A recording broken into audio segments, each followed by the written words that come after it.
കൃഷ്ണഭക്തരായ വിതുരർക്കും പത്നിക്കും സ്വഗൃഹത്തിൽ വെച്ച് ഭഗവാന്റെ പാദപൂജ ചെയ്യണമെന്ന മോഹം തോന്നി. അവർ ഭഗവാനെ ഭവനത്തിലേക്ക് ക്ഷണിച്ചു. സമയമായാൽ വരാമെന്ന് ഭഗവാൻ അവർക്ക് വാക്കും കൊടുത്തു. ആ നിമിഷം മുതൽ വിതുരപത്നി ഭഗവാന്റെ വരവിനായി കാത്തിരിപ്പായി. എപ്പോഴും കൃഷ്ണചിന്ത മാത്രമാണ് അവർക്ക്. എല്ലാ ദിവസവും ഭഗവാൻ വരുന്നതും കാത്ത് എല്ലാം ഒരുക്കി കാത്തിരിക്കും.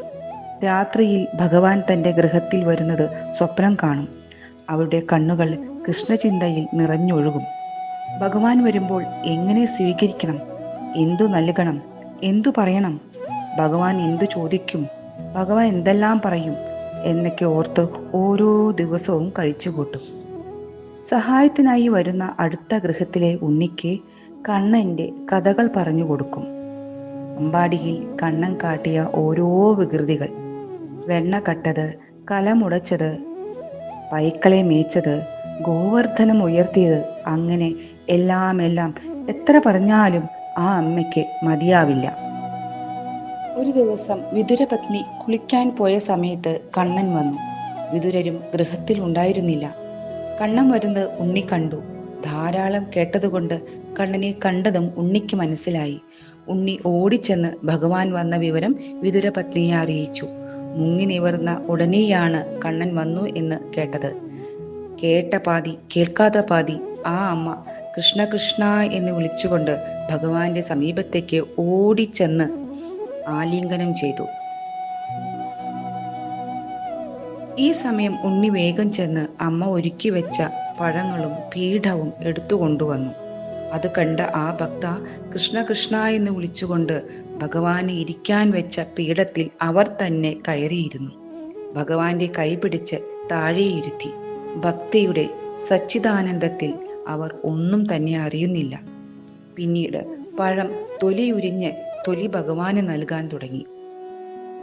തൊലിക്ക് പകരം താഴെ പഴം കളഞ്ഞു. ഭഗവാൻ പഴത്തിന്റെ തൊലി വളരെ സ്വാദോടെ ആസ്വദിച്ച് കഴിക്കാനും തുടങ്ങി. ഇതെല്ലാം കണ്ട് ഉണ്ണി അമ്പരന്ന് നിൽക്കുകയാണ്. ഈ സമയത്താണ് വിതുരർ വന്നത്. ഈ കാഴ്ച കണ്ട് അദ്ദേഹം അമ്പരന്നു. ഭാര്യ നനഞ്ഞ് ഈറനായ വസ്ത്രങ്ങളോടെ തല തോർത്താതെ ഭഗവാന്റെ മുമ്പിൽ ഒരു പീഠത്തിലിരിക്കുന്നു. ഭഗവാനോ തറയിലിരിക്കുന്നു. ഭഗവാന്റെ ശരീരവും വസ്ത്രവും എല്ലാം നനഞ്ഞിരിക്കുന്നു. മാത്രമല്ല പഴം താഴെ കളഞ്ഞിട്ട് തൊലി ഭഗവാനെ തീറ്റിക്കുന്നു.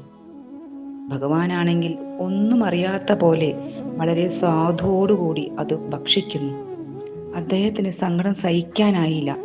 എൻ്റെ കൃഷ്ണ എന്ന് ഉറക്കെ വിളിച്ചുകൊണ്ട് ആ തൃപ്പാദത്തിൽ വീണു. അപ്പോഴാണ് വിതുരപത്നിക്ക് ബാഹ്യബോധം ഉണ്ടായത്. ആ സ്വാത്വി ആകെ പരിഭ്രമിച്ചു. എൻ്റെ കൃഷ്ണ, ഇവളുടെ അവിവേകം പൊറുക്കണേ എന്ന് കരഞ്ഞുകൊണ്ട് കൃഷ്ണപാദത്തിൽ നമസ്കരിച്ചു. അപ്പോൾ കണ്ണൻ പറഞ്ഞു, നിങ്ങൾ ആചാരപ്രകാരം പൂജ ചെയ്യുന്നതിനേക്കാൾ ഇഷ്ടമായതും ഉചിതമായതും നിഷ്കാമമായ നിറഞ്ഞ സ്നേഹത്തോടെയുള്ള ഈ സൽക്കാരം തന്നെയാണ്.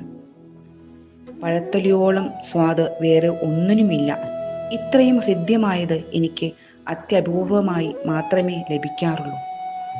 ഭഗവാന്റെ മുമ്പിൽ നാം നമ്മെ തന്നെ മറക്കണം. അവിടെ ഞാനും നീയുമില്ല. അതുകൊണ്ട് തന്നെ ഒരു ആചാരത്തിൻ്റെയും ആവശ്യമില്ല. ആ പരമപ്രേമം ഉണ്ടായാൽ അത്രമേ ഭക്തനും ഭഗവാനും ഒന്നായി ആ സച്ചിദാനന്ദം അനുഭവിക്കാൻ കഴിയുകയുള്ളൂ.